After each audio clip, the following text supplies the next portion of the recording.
Good morning. It is Craig Bennett, aka Cash King, here for DFSArmy for another Prize Picks video where I give you 5 of my favorite prize picks over at prizepicks.com. If you don't have an account, head on over there, use promo code DFSArmy, get a 100% instant deposit match up to $100. It's very easy to play. Got a 2-game slate tonight. The next 4 games, we're going to have this NBA play-in for the 7th through 10th seeds, which should be a lot of fun. Some good games tonight. Love it. It's Eastern Conference, 7 through 10 here. So again, I'm just going to jump right in here and talk about my 5 favorite picks, and then I'll kind of go through some other picks as well and kind of talk where I like. And a lot of injury news on the Indy side that are going to determine how these picks are. But I think a few we can jump on early and lock in regardless on some of the other teams. But if you like this video, hit that thumbs up for me, subscribe to the channel, and we'll keep knocking out these videos and hopefully help you make some money. But with that, let's dive right in.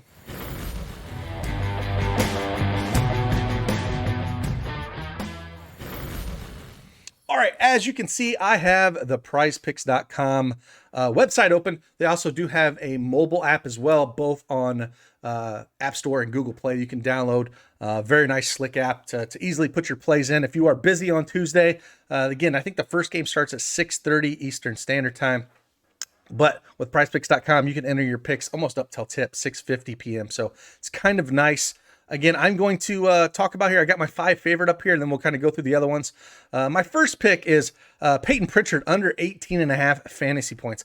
I love this here because, again, if it's a close game, Boston has Kemba Walker back, Smart, all their guys back. I don't think Pritchard's going to see the time to get to 18.5 fantasy points. I think that is way overvalued. I don't like that at all. I think he scores... he might see 14 to 16 minutes, and I don't think he's going to put up 18. I love this under. That's my number 1 play on the board.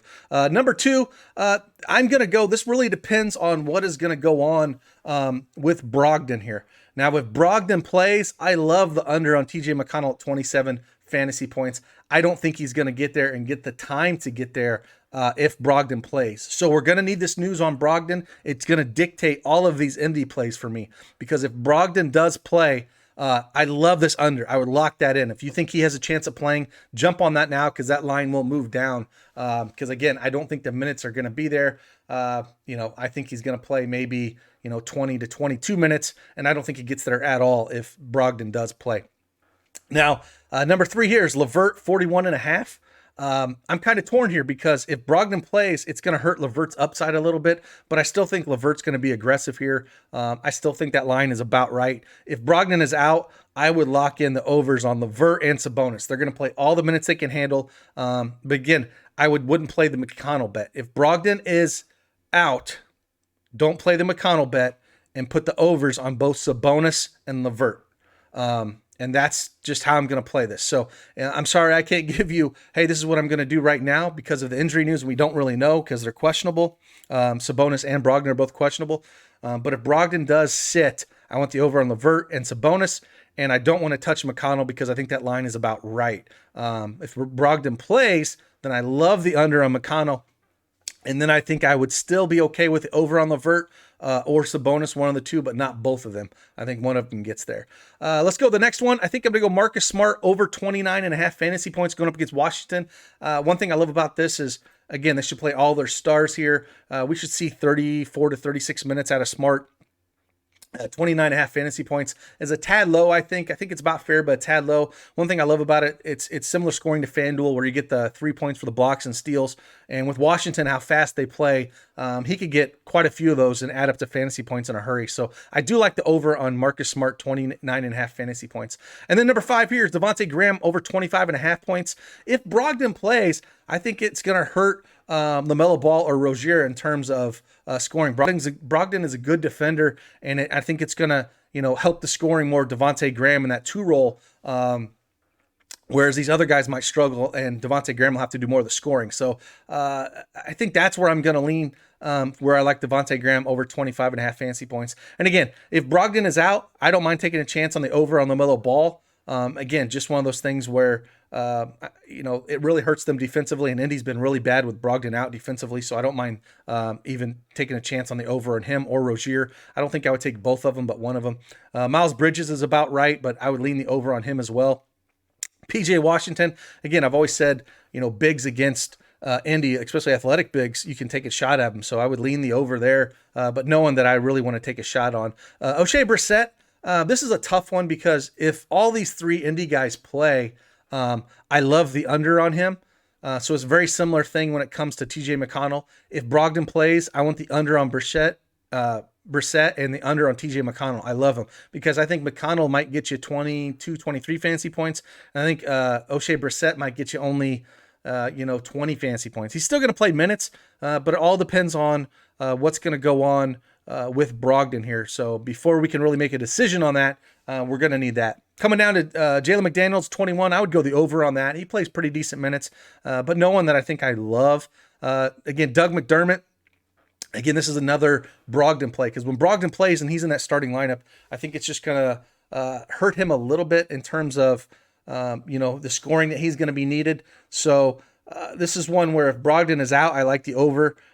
If he's in, I'm just kind of stay away because I'm not exactly sure how many minutes they're going to use him by.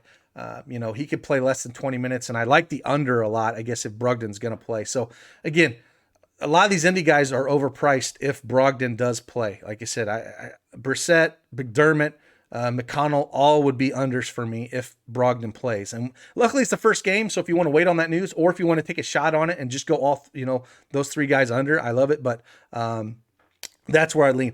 Westbrook and Beal are tough for me because I think they're priced about right going up against Boston here. They're going to be doing a little bit of everything. I guess I would lean, with Westbrook and Beal, I would lean the overs on them, but it's real tough, going up against Boston. Boston hasn't been a great defensive team at all. So it's going to be all them. They're going to play massive minutes plus 40. So if you're going to go lean the overs, I would lean the overs on them. Jason Tatum, 49.5. I think that's priced about right, with one thing with him, having, Walker, Smart, and Fournier all there. If one of those guys gets hot, he's not going to have to do as much. It's a close game, though. He's going to be the guy with the ball in his hands and probably wanting it to shoot. But again, with all their guys back and the minutes are going to play, I might lead the slight under, but he can take over a game when he wants to. Again, down here to Fournier and Kemba Walker. That's a pretty high on Kemba Walker, but I get it. Going up, Westy's going to be pushing the ball on the offensive end. I don't mind leaning on the over here, but it's tough. If he has a tough shooting night, it would definitely be an under for me. But he's going to push the pace against Washington. It's their fast-paced team. You can look at that. Evan Fournier is one of those guys that, man, I don't like putting money on because it all depends on how well he shoots that night. If he shoots real well, he's going to crush that 29. If he doesn't, he's going to just fail miserably. I would say, he fails more times than he succeeds, so take that with what you want, but I don't want to put any money on him regardless when you don't have to in a similar state like this. So that's kind of where I'm leaning at just for the games today. Again, hope this is a quick just rundown. Everything's going to depend on Brogdon for me. Again, the big news is Pritchard is a lock for me under, though I don't like this at all. I think that line is like 6 or 7 points, way too high. That would be the number one that I would lock in. And then again, TJ McConnell will be another one I would lock in if Brogdon plays. That's way too high for me. So those two would be the two that I would lock in and build around if we had Brogdon going to play today. But with that, I hope you appreciate this video. If you like it, hit that thumbs up for me. Subscribe to the channel, and hopefully I can help you win some money today. And hit that under Pritchard button and build around that. But with that, I'm Cash Cake. See you on the flip side. Deuces.